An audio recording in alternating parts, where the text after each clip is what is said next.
السلام عليكم ورحمة الله وبركاته. تعالوا نعمل شوية بانيه مشوي خطير خطير يا جماعة، وحاجة كده تحفة.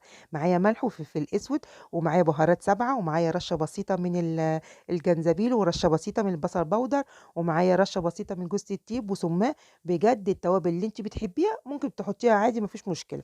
وهنزل بمعلقة كبيرة من صويا صوص، وهنزل بمعلقة من المستردة، ومعلقة كبيرة من الصلصة، ومعلقة صغيرة أو معلقة ممسوحة كبيرة من العسل الأسود. بجد بيدّيها لون خطير يا جماعة، وبيدّيها طراوة كده.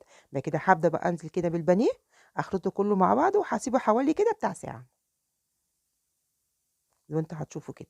هاحضّر بقى الجريلا بتاعتي، وبعد كده هاسيبها تسخن جدًا، جدًا، وهامسحها مسحة بسيطة بس من الزيت. وأول ما تسخن أبدأ أنزل بيها كده بالبانيه بتاعي. بُصّوا بقى الجمال، ومش هاقلّبه خالص إلا لمّا ياخد لون من تحت.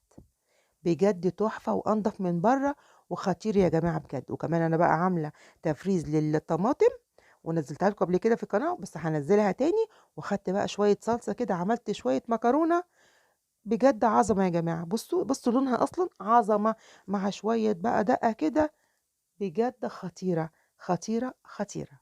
إيه رأيكم؟ وأقوم أطلّع البانيه كده أغطّي عليه لحد ما أخلّص بقية الكمية. إيه رأيكم في الجمال؟ شوية مكرونة سباكيتي مع شوية بانيه كده، غدا عظمة.